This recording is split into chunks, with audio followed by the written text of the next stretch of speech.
What's good, y'all? What's good? Your boy Mike Sears, Speak Your Clout podcast. And I'm here to review Benny the Butcher's latest album, Tana Talk 4, the follow-up to the seminal and classic 2018 release, Tana Talk 3. His third album, the fourth installment of Tana Talk. Just had to do it, man. I don't really like to review recent new albums because everybody and a motherfucking mother on YouTube does it. Every podcast does it. I fall back and just talk about it maybe on like one of my episodes on Saturday, the regular time slot of 6 p.m. Eastern Standard Time on Saturdays. I'll give my thoughts on the album, but I have to review this album, man. This album came out a couple of weeks after Conway the Machine's shady record debut, God Don't Make Mistakes. I reviewed that on For the Record podcast. I might do a solo review on here because people are asking about it. You know what I'm saying? For me to do it. But absolute fucking amazing album. Didn't let me down at all. We'll get into that.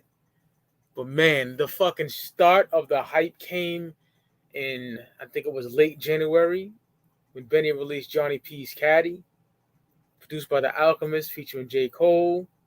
That shit got me hype. I played that track on loop, and I'm still not sick of it. That shit is crazy. The video dropped like around that time as well, and I was so hyped for this shit.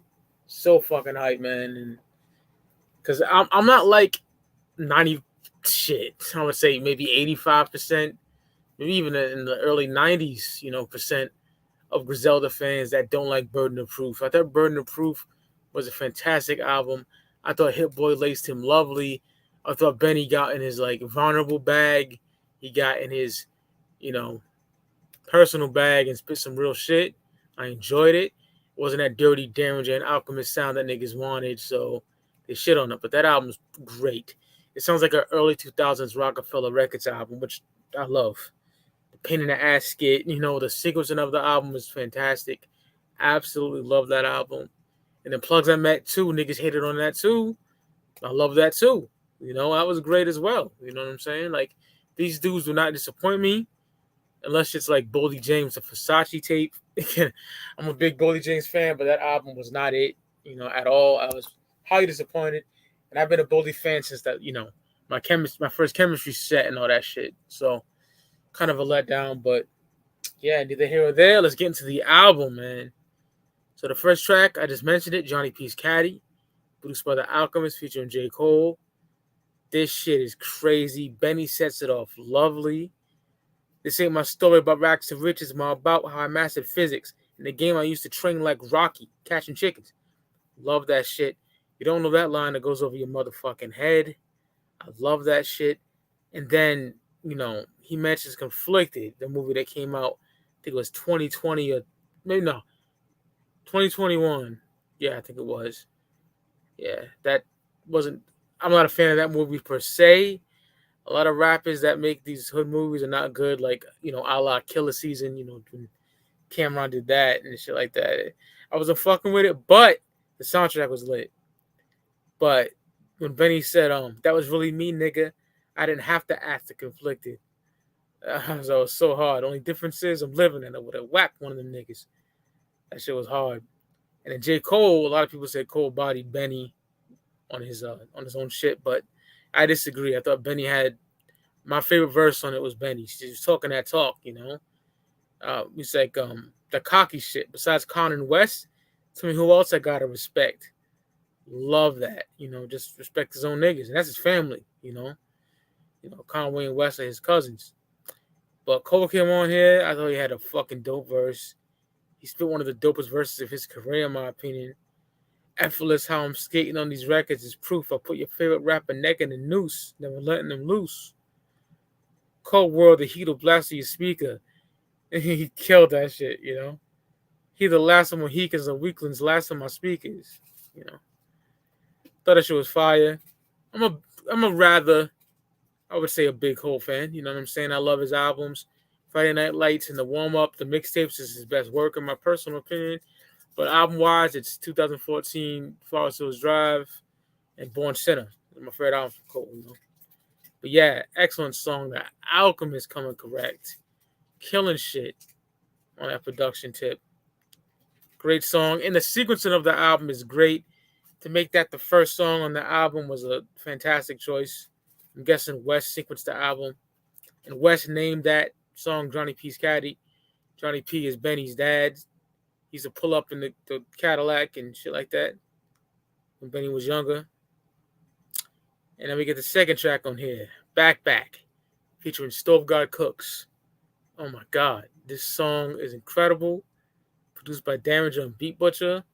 Crazy. I love this shit. Benny's talking his talk on here. My style mix of Boldy James now and Tupac then. Don't compare me to no nigga that's not in the top 10. Fire. And that Gordon Ramsay rhyme, what did he say? I took all this cooking fancy in kitchens like Gordon Ramsay. Fucking fire. I love that shit. Dope line, witty shit.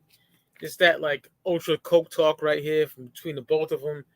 You know, Stove God Cooks, he needs that Griselda album, you know, because he's charging this other album for like $1 million. I know we said it as a flex on Hitler was him as 8, but like didn't really think the nigga was gonna do it. You know what I'm saying? But yeah, Benny talked that talk on here. Stove God, he came on here too. You know, really getting in that like he always does. That, you know, cooking that coke bag. You know, watch Rick Homie lay that shit up on the heat like Harold Miner. I dropped mine on the heat like Kyle Lowry. That shit is so hard. You know, he talking that talk on here. Now my last check looked like a play for the Nets, but we ain't breaking no sweat. Fucking fire, man. Still God's one of my ultimate favorites, man, right now. He needs that sophomore album for real, like now. For 2 years, Stovey, come on, he been killing the features. But Back for just Still God Cooks is amazing. That's that motherfucking real on the block slanging that work talk. And next we get Super Plug, produced by The Alchemist. You even get that Alchemist drop on here. I love that Alchemist drop. And I love the chorus. I keep it real with everything I do and everything I say and everything I love. My only wish was get my niggas rich, hold my family down, and find a plug. Love that. And Benny comes on here and just spits that shit. This is definitely one of my favorite songs on the album. The production is crazy. The sequencing is crazy. Like I said, like, you know, back in the days when the album was sequenced very well, it reminds me of those great days. You know what I'm saying? And what a fucking way to put together a song. This shit is crazy. I love this. The line when he's like, call my first case and had to move into my pop's house. Then he stopped shit. I stashed my work in my pop's couch. Benny's pronunciation of words and his way of fucking like spitting bars is just pure and utter genius. And Super Plug is a top tier song. Absolutely love it. Incredible. Then we get, one of my favorites on here, Weekends in the Perrys, featuring Boldy James, produced by The Alchemist. You know, Boldy James and Alchemist, they don't miss. Benny and Boldy don't miss. It's that third track together. You know, you got Script the Bowl, Brick Mile to Montana, and Weekends in the Perrys. I would like a little EP with Boldy and Benny. That'd be fire. To me, they don't miss either. The song is immaculate. That soul sample, incredible. You know, Benny came correct. Boldy came correct. You know, or the Boldy say, was 2 times my dame. I'm a bigamist. Fire. Absolutely love Weekends in the Perrys, man. Great track. Then we get 10 More Commandments featuring Diddy, produced by Damager. Yo. That 10 More Beat Butcher too. Yeah, Damager and Beat Butcher. But that 10 More Commandments, obviously paying homage to Biggie. You know, Biggie went from 10 to 1. You know, so Benny's picking off where Biggie left off. You know what I'm saying? With that 20 to 11. And shit is fucking crazy. He did a great job. He did Big some justice. 10 Commandments produced by DJ Premier. That's what niggas was saying. It was Primo did the beat instead, but the Tana Talk, you know, series. Well, not the first two. Those are like mixtapes. I never even heard the first two Tana Talks to keep it a buck. But Tana Talk 3, it's like it's supposed to be a Derringer and Alchemist party. You know what I'm saying? So maybe they wanted Primo to do the scratches. I don't know. But fuck, man. The video is crazy too. The video reminds me of something that would be on Rap City back in the day. Yo MTV Raps. It's that fucking good. One of my favorite videos in a long time. Because videos now, you put a nigga at a drug spot, he's rapping, he's walking around. This looks professional and it's insane. I love the video to 10 More Commandments. And 10 More Commandments is fucking crazy. You know, oh my God. All the commandments that Benny said is some real shit. But my favorite is 13. He's like, 13 tricky. Big couldn't even approach it. When he was slinging and towing, this wasn't even a focus. No social media posting, greedy emotions. You know? Because niggas today show all their money. They show drugs, guns, all that shit. You know what I'm saying? Like, niggas need to fuck off with all that. That's when you get caught up real quick. You know, and Benny just speaking game that Biggie couldn't speak. And then Diddy on it. Do I think Diddy need to be on it? Not really. But does Diddy bother me? No. And niggas know I can't stand Diddy. But I don't mind him on like Hate Me Now. So I don't mind him on here either. You know what I'm saying? But a lot of Diddy songs I do mind. Like a lot of like with the death shit he ruined. A lot, you know, he's annoying as fuck. But yeah. 10 More Commandments. Absolutely love that shit. He did it, you know, he did it well for Big. He held it down for Big. And absolutely love that song. Next, we get Tyson vs. Ali. My favorite off the album. Shit is fucking crazy. Produced by Damager. It's just perfect, man. Featuring Conway the Machine. You know, Benny said he came up with this idea because he was talking about, you know, niggas in the studio talking about Tyson vs. Ali, who would win. Obviously, you know, Mike Tyson alive, Ali dead. And if Muhammad was still alive, it wouldn't make sense because he's old. But, yo, this shit is crazy. Benny talking about how niggas would always put him and Conway against each other. They're from the same crew. You know? Like, he starts us off. They compare the greatest to the greatest, like Boston versus the Lakers. I love that shit. And he's even saying, like, truth is while I'm killing this shit, Conway be somewhere rooting. Like, you may try to put us together, but Conway's rooting for me. You know what I'm saying? Trying to put us against each other, but Conway's always going to root for me. That's fire. I love Benny's verse. My favorite verse on here is Conway. Conway killed it. They try to piss you off, but that's really a moving screen. Talking about the niggas in, you know, the comment sections or whatever. And he kills it. Westside Damager, me and Benny, y'all looking at the illest four niggas that y'all seen in 10 years or more. I mean, you're looking at the team with the winning score. Fuck them niggas, kill them all. See, Conway's flowing here is ridiculous. I like that. He said, had Andrew Martinez like, who the fuck is this with no album? Give Mary J $100,000 necklace so effortless. And he's like, at the end, he's like, tell B Dot I said F his list. Because B Dot did that, you know, his favorite rappers list of right now, and Khan was like number 5. But Khan likes to be number 1. You can't blame him. He's my favorite rapper right now for sure. But Tyson vs. Ali is crazy. I love that song. Favorite song on the album. And then we get Uncle Bun featuring 38 Special, named after, you know, Bun B from UGK, you know, Underground Kings. I'm a big UGK fan. And it's produced by Damager. Bro, that shit is crazy. Crazy. Love this shit. Going back and forth. I'm not the biggest 38 Special fan. My issue was his voice. But I always thought he said fucking fire shit, you know? And he think he won me over for good on this one. Because I went back to Stabbed and Shot after this, and I was like, phew, they killed on it too. But 38 said, oh, he's like, 2 clips, that's enough shots for you and your alter ego. So fucking hard. And then Benny comes in here. You know, they're going back and forth. But then Benny said some crazy shit. He was like, I sold dope to a pregnant bitch, emotionless. I'm not a caseworker. That's not the reason I stole the shit. Or something like that. Oh, I sold dope to a fiend while she's pregnant, emotionless. I'm not a caseworker. That's not the reason I sold the shit. So fucking hard. I love that line. And then 38, this line right here. The nigga, yo, he went off on this. Fuck a life sentence, pray God hand me the right riches and turn this one brick to a family of white bitches. Like, crazy hard. That's that mean mugging shit. That's that uppercut your fucking head off in the oncoming traffic shit. Uncle Bun is crazy, man. Great, great song, Uncle Bun is. I love that track, man. Then we get That Was Revenge. Man. That's that bouncy shit produced by The Alchemist. Benny giving you that 5 to 50 flow on here. Shit is fucking crazy, man. Absolutely love that song. It's a standout. Them horns. Everything about that song is perfection to me, man. And like I said, again with this album, the sequencing just matches up. And Dawa is Benny's man that just got out of jail and shit like that. It's his homie. And he killed that shit, man. Dawa's Revenge is crazy. Great track.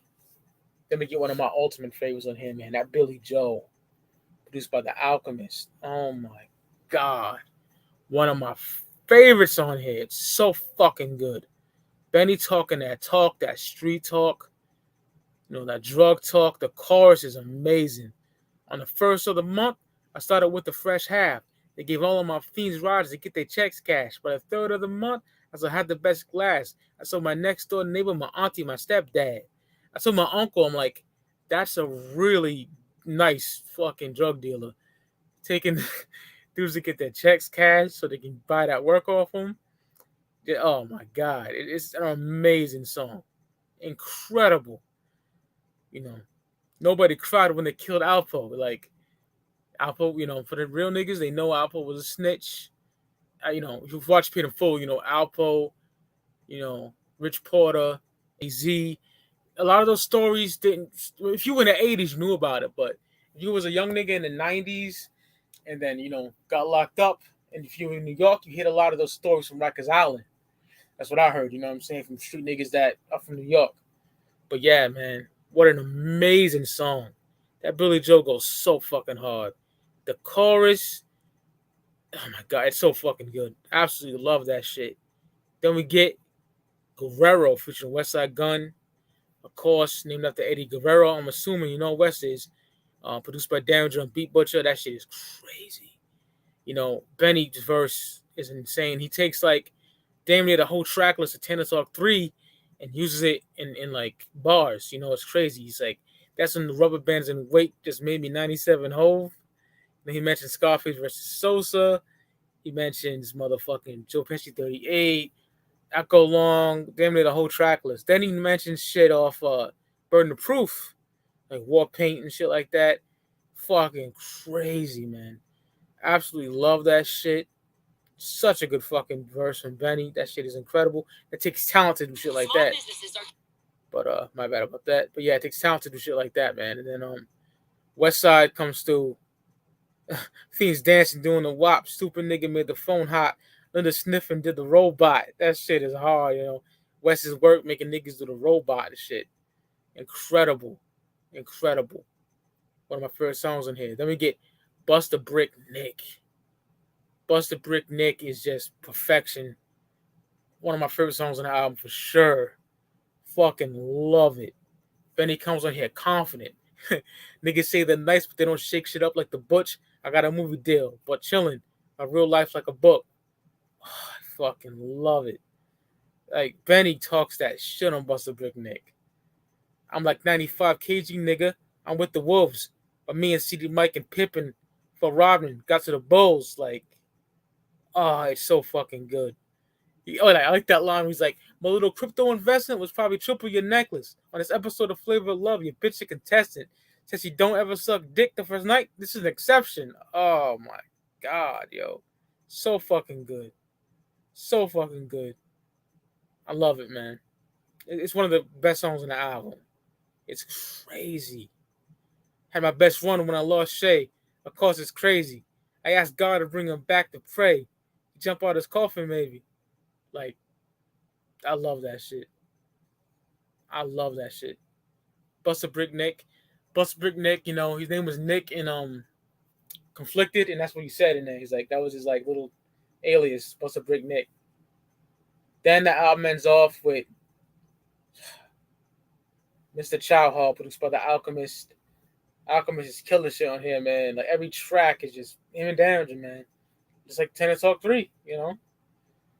But I love the line when Benny says, and I don't trust the fiend unless his fingertips burnt. Ugh, so hard. And then, you know, it's controversial because he's talking about Shady Records on here, man. He's like, and what that Shady deal was for, my shit was 10 times more. You know he's talking about Shady. You know, I could be wrong, but it does sound like he's talking about Shady. And that's no disrespect at all. Shit Conway taught me, made me a boss, you know? Amazing. And Benny said, like, niggas try to get him to censor this shit. I'm guess talking about that. It's too real for niggas, you know what I'm saying? But Benny said he didn't want to be disrespectful, so he let them censor it. And even with it censored, it's still an amazing fucking song, you know what I'm saying? It's so fucking good. Great shit, man. There you have it, Benny the Butcher, Tana Talk 4. I think it was an amazing follow-up to Tana Talk 3. Just an immaculate album. You know how we doing Speak Your Clout? We give the top 3 songs and the mic rating. Top 3 songs on here for me.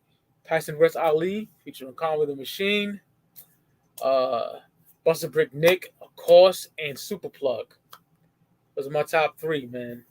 And this is a 5 mic right here, man. 5 mics because I don't skip nothing. There's nothing I wanted to add to it. There's nothing that I skip. I listen to this shit a lot. You know what I'm saying? I listen to this album a fucking lot. And it's going to be one of the greatest Griselda albums of all time, if not already is. To me personally. Yo, niggas like the bitch and moan. I don't get it. Like, Benny drops an introspective, like, vulnerable album, like Burden of Proof, and it's trash. He drops a grimy, punch you dead in the face, sell your coke shit album, like Tana Talk 4, you know, going back to TT3 vibes, and it's whack. It's not. It's a disappointment. It's not good. I don't get these dudes, man. I really don't. But hey, everyone has their own opinion. But this shit, to me, is incredible. It's your boy Mike Sears, Speak Your Clout Podcast. Benny the Butcher, Tana Talk 4. Hope you enjoy this shit. And I will see you niggas on the flip side. Peace.